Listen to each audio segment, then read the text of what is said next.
Hello, my name is Houston Baker. I am the founder of Occupational Safety and Health Administration Certification Hub, OSHACH. It is very important that you know how to handle first aid on the job site. Throughout my career, I have encountered injuries due to falls, cuts, broken bones, and other injuries. Knowing what to do will give you confidence, and you will be able to help others. Please encourage your co-workers to get this certification, and we encourage you to teach others. For very serious injuries, always call 911. Be careful and stay safe.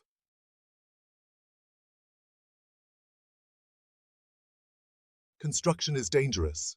We all know that. It's a world of heavy machinery, heights, and materials that can turn on you in an instant. That's why we wear hard hats, steel-toe boots, and high-visibility vests. But what happens when those defenses aren't enough? What happens when an accident happens and someone gets hurt? A hard hat can protect your head from a falling brick, but it can't stop a bleeding wound or restart a heart. That's where first aid and medical safety come in. Knowing how to respond in an emergency can be the difference between a minor incident and a life-altering tragedy. This course isn't about replacing your common sense or ignoring safety protocols. It's about adding another layer of protection, a safety net for when the unexpected happens. Because on a construction site, being prepared can save lives.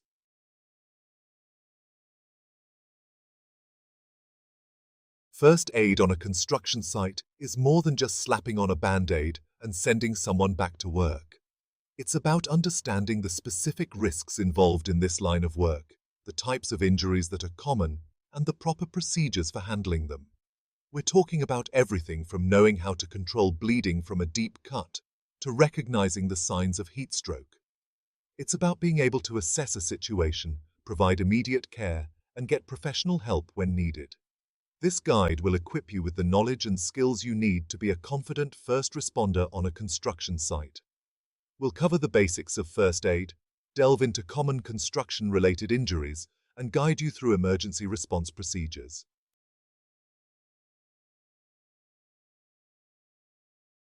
This course is structured to give you a comprehensive understanding of first aid and medical safety on construction sites. We'll start by laying the groundwork, covering the importance of first aid and the specific regulations that govern safety in the construction industry. From there, we'll dive into the practical skills of first aid, teaching you how to assess an emergency situation, provide basic life support, and handle a variety of injuries. You'll learn about wound care, fracture management, and how to respond to burns, heat-related illnesses, and even cardiac emergencies. But knowledge is only half the battle. That's why we'll also cover the essential safety equipment you need on site, from personal protective gear to fully stocked first aid kits. We'll walk you through emergency response plans, evacuation procedures, and the importance of incident reporting. By the end of this course, you'll be prepared to handle emergencies on the construction site with confidence and competence.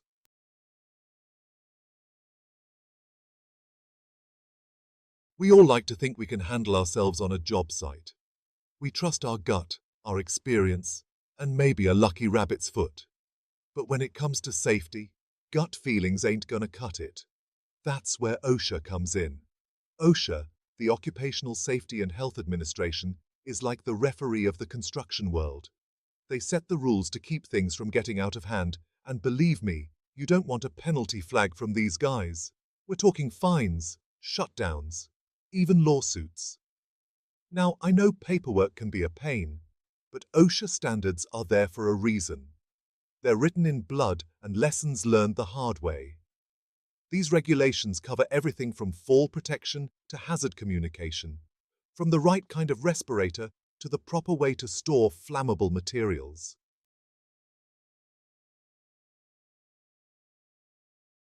Your responsibilities. It's a two-way street. Here's the thing about safety on a construction site. It's not just on your boss or the company to keep you safe, it's a two-way street. You have a responsibility to yourself and your co-workers to follow the rules, wear your PPE, and speak up if you see something that ain't right. Your employer has a legal obligation to provide you with a safe working environment, but you have an obligation to yourself and your family to go home in the same condition you showed up in. That means paying attention during safety briefings, asking questions if you're unsure about something, and never taking shortcuts when it comes to safety. Remember, your voice matters. If you see a hazard, report it. If a piece of equipment isn't working properly, don't use it. And if you're ever unsure about something, ask. It's always better to be safe than sorry.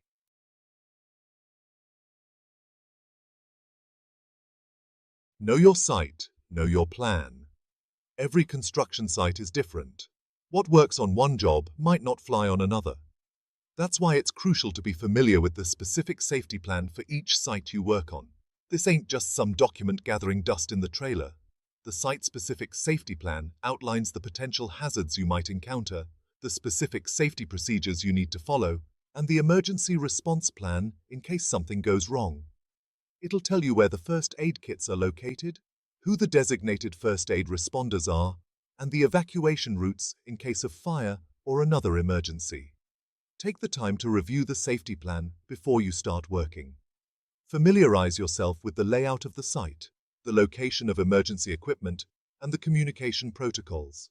Remember, knowledge is power, and on a construction site, that knowledge could save your life or the life of a coworker.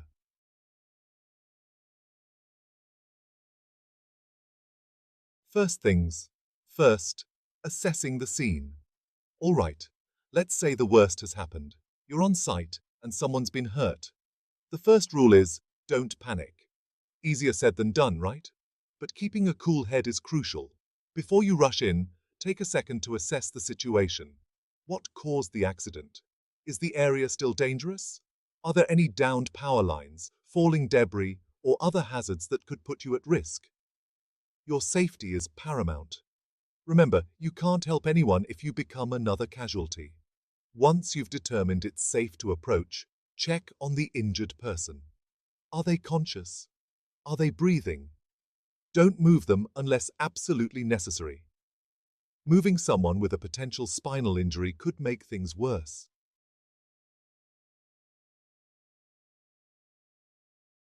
The ABCs of saving a life. In an emergency, every second counts.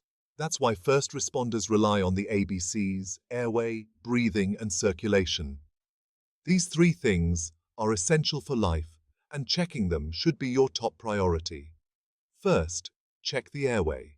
If the person is unconscious, their tongue could be blocking their airway. Gently tilt their head back and lift their chin to open the airway. Next, check for breathing.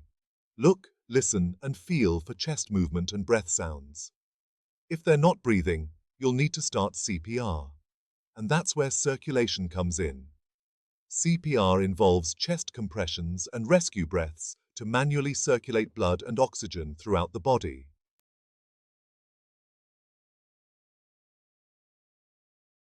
Going deeper, the secondary survey. Once you've addressed the ABCs and stabilized the injured person, it's time for a more thorough check. This is called the secondary survey, and it involves looking for any other injuries or medical conditions that need attention. Start by checking the person's head and neck for any cuts, bumps, or deformities. Move down their body, checking their chest, abdomen, arms, and legs. Look for any signs of bleeding, swelling, or deformities. Don't forget to check their back. If you suspect a spinal injury, don't move them unless absolutely necessary. Keep them stabilized and wait for professional medical help to arrive.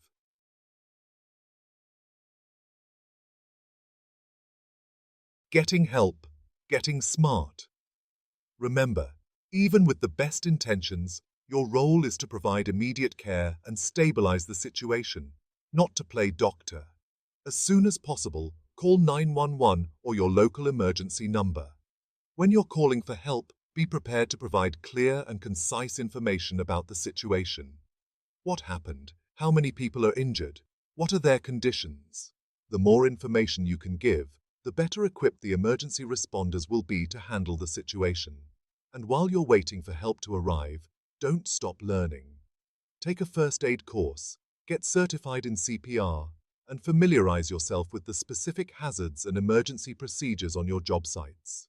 The more you know, the better prepared you'll be to handle whatever comes your way. Because on a construction site, knowledge isn't just power, it's safety.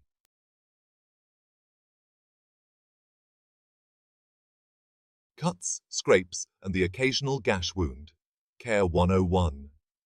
Construction sites are full of sharp edges, rough surfaces, and heavy objects just waiting to jump out and say hello to your skin.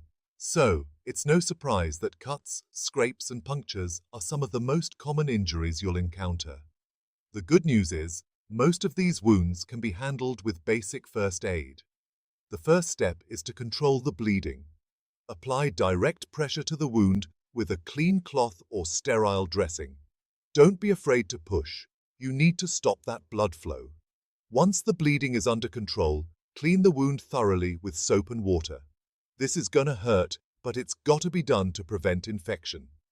After cleaning, apply an antibiotic ointment and cover the wound with a sterile dressing. Keep it clean and dry, and change the dressing daily.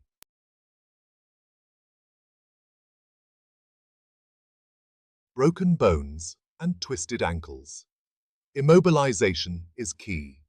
Falls, awkward landings, and heavy lifting can all lead to fractures and sprains on a construction site. A fracture is a broken bone, while a sprain is a stretched or torn ligament. Both can be incredibly painful and require immediate attention. The key to treating fractures and sprains is immobilization. That means keeping the injured area still and preventing further movement. For a suspected fracture, you'll need to splint the injury. A splint can be anything from a rolled-up magazine to a specialized medical device. The goal is to immobilize the joint above and below the injury. For a sprain, follow the RICE protocol: rest, ice, compression, and elevation. Keep the injured area elevated and apply ice packs for 20 minutes at a time, several times a day. Compression with an elastic bandage can also help reduce swelling.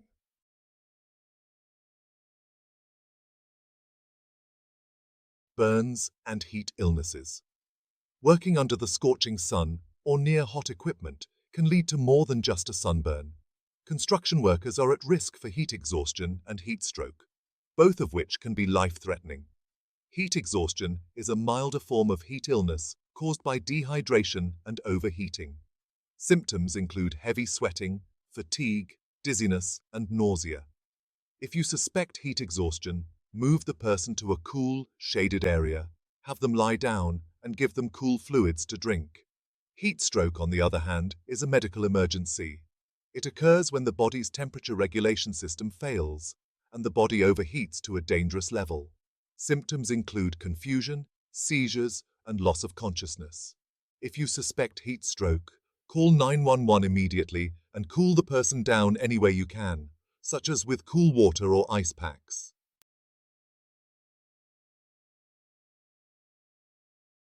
The big one: recognizing and responding to cardiac emergencies.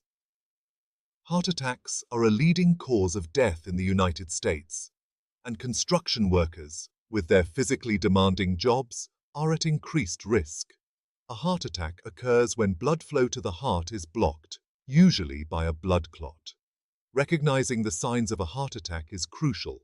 Symptoms can include chest pain or discomfort, shortness of breath, nausea, and pain radiating down the arms or jaw. If you suspect someone is having a heart attack, call 911 immediately. If the person is unconscious and not breathing, you'll need to start CPR and use an AED if available. CPR involves chest compressions and rescue breaths to manually circulate blood and oxygen throughout the body. An AED, or automated external defibrillator, is a device that can shock the heart back into a normal rhythm. Knowing CPR and how to use an AED can literally mean the difference between life and death.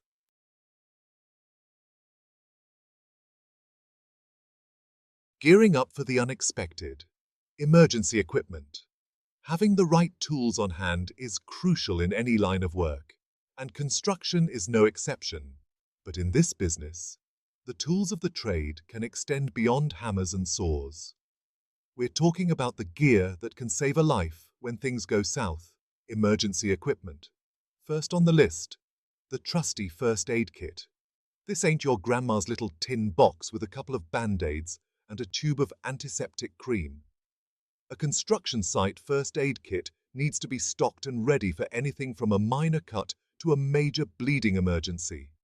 We're talking gauze pads, bandages of all shapes and sizes, antiseptic wipes, antibiotic ointment, eye wash solution, burn cream, and a CPR mask. Because you never know when you might need to give the gift of breath.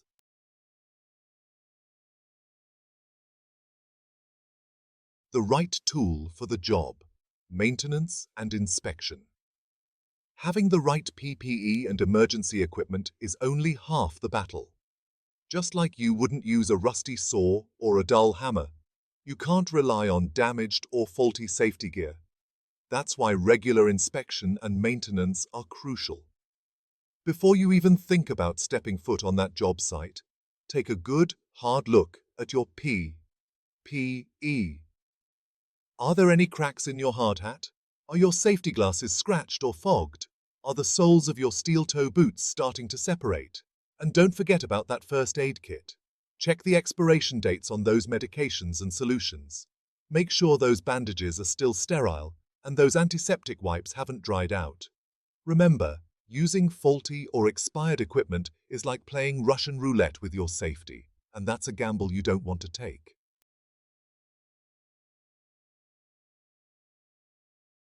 When disaster strikes, the emergency action plan. Imagine this. A fire breaks out on the top floor of the skyscraper you're building. Panic sets in, alarms blare, and people are scrambling for the exits. In the chaos, it's easy to forget everything you thought you knew about safety. That's why every construction site needs a solid emergency action plan, or EAP. Think of it as a roadmap for when things go sideways, a step-by-step guide to keep a bad situation from turning into a full-blown disaster. Now, an EAP isn't just about knowing where the fire exits are. It's about having a clear chain of command, so everyone knows who's in charge and what their responsibilities are. It's about having designated meeting points, so you can account for everyone and make sure no one's left behind.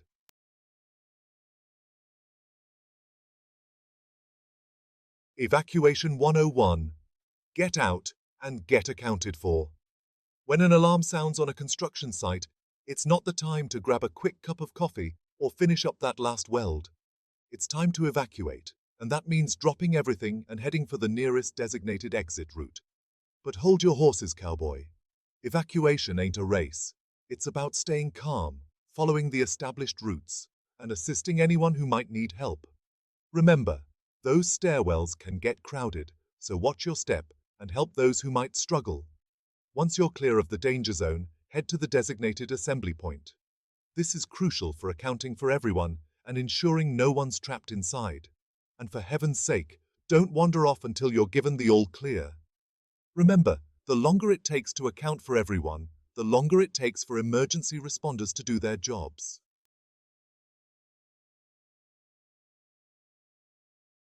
After the dust settles, reporting and learning from incidents. So, you've survived the fire drill, the gas leak scare, or whatever other excitement your construction site threw at you. But the safety story doesn't end there. After every incident, big or small, it's crucial to document what happened, why it happened, and how to prevent it from happening again. That's where incident reporting comes in. Now, I know paperwork can be a pain, but trust me, it's better than a lawsuit, or worse, another injury. When an incident occurs, document everything: the date, time, location, people involved, a detailed description of what happened, any injuries sustained, and witnesses. And don't just file that report away and forget about it. Use it as a learning opportunity.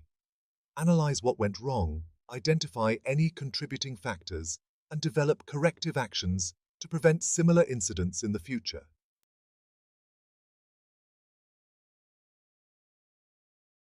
Hands-on, where knowledge meets action. We've covered a lot of ground in this course, from the ABCs of first aid to the ins and outs of emergency response. But here's the thing about safety. It's not just about what you know, it's about what you can do when the pressure's on. Reading about CPR in a manual is one thing. Performing it on a coworker who stopped breathing is a whole different ballgame. That's why hands-on training is crucial. It's about taking that knowledge out of your head and putting it into action. Imagine practicing how to apply a tourniquet to stop life-threatening bleeding, not on a dummy, but on a realistic training arm, complete with simulated blood flow.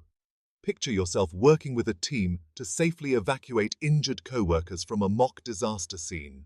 These simulations might feel intense, but they're designed to prepare you for the real deal.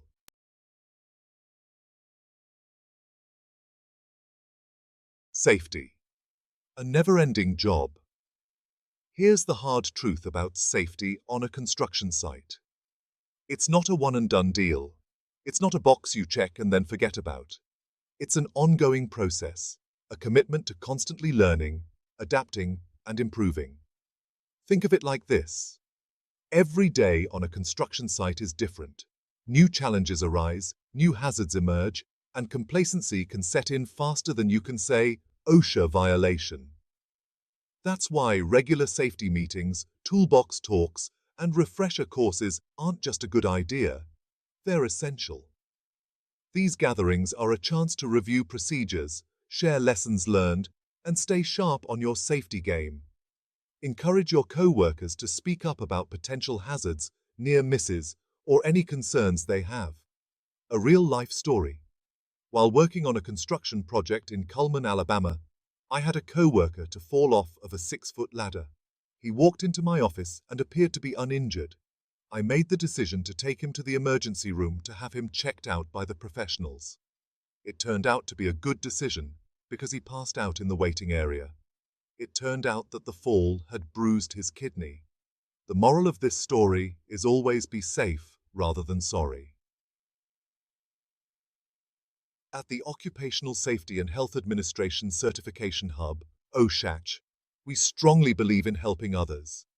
The knowledge you learn from this e-course will give you the confidence you need to help teach others. Stay safe out there and check out all of our e-courses.